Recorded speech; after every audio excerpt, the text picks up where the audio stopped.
Hey guys, LevelCap here. Today we're going to be doing a weapon comparison video for Rainbow Six Siege comparing Ash's two primary weapons. Now these two guns might confuse most players out there because they are very similar in many ways.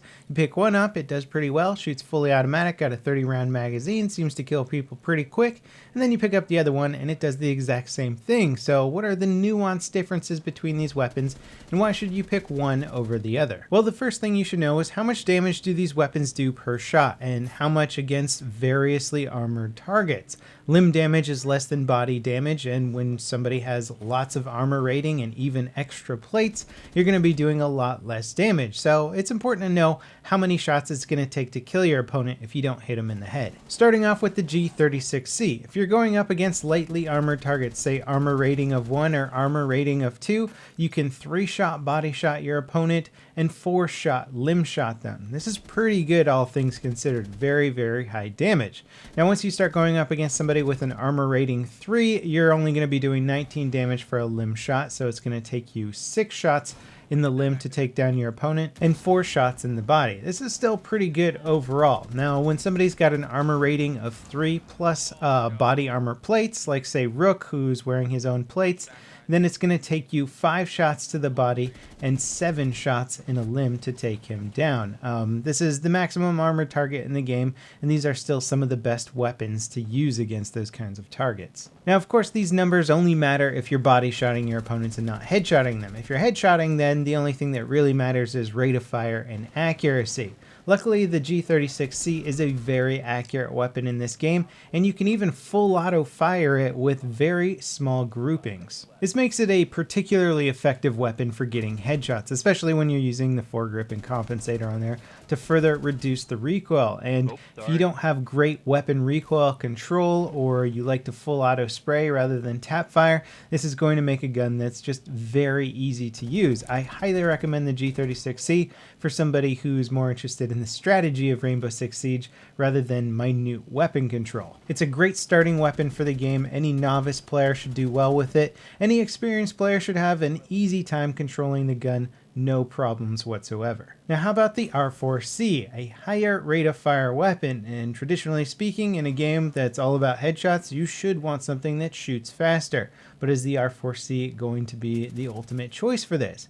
Well, once we started testing the damage, we found that this gun even does more damage per shot, regardless of the fact that they're shooting the same caliber round. This one just does more per shot. And at armor rating 3 plus plates, you can still 4-shot body shot somebody instead of the 5-shot body shot of the G36C. So time to kill on the R4-C is significantly faster. So this gun should be a no-brainer, right? Higher rate of fire, more damage per shot. What's the downside? Well, the recoil is significantly higher than the G36C. When trying to fire this weapon in full auto, it can be difficult. Then again, at higher levels of play, you're going to be mostly tap firing and doing short bursts of fire.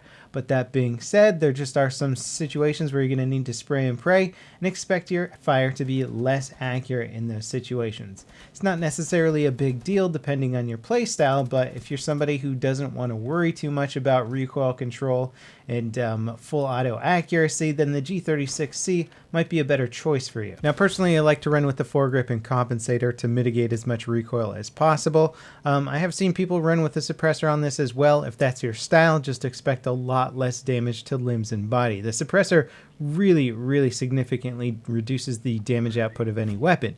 If you're a master marksman and only hitting headshots though, it shouldn't really matter too much. Now Ash is an important class to figure out how you like to play her because she's one of the better offensive classes in the game. Aside from taking necessary classes like Thermite, who's absolutely essential to the offensive team, she's just very effective in terms of dealing damage and flanking and opening up walls effectively, and also distracting. Her grenade launcher is a great way to make the enemy team think that you might be breaching in a location that you're not even close to.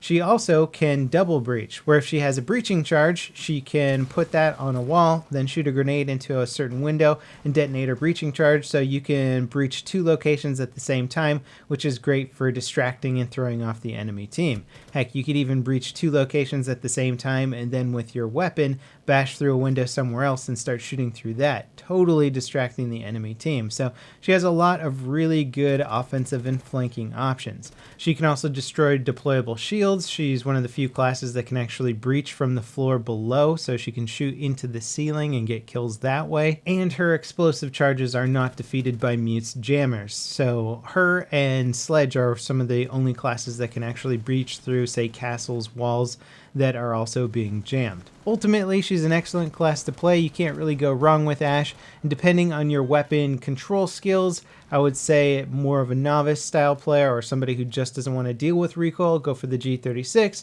and if you've got your weapon control down, then the R4-C is clearly the better choice. As always, guys, thanks for watching, and I'll see you next time. This is LevelCap, signing out.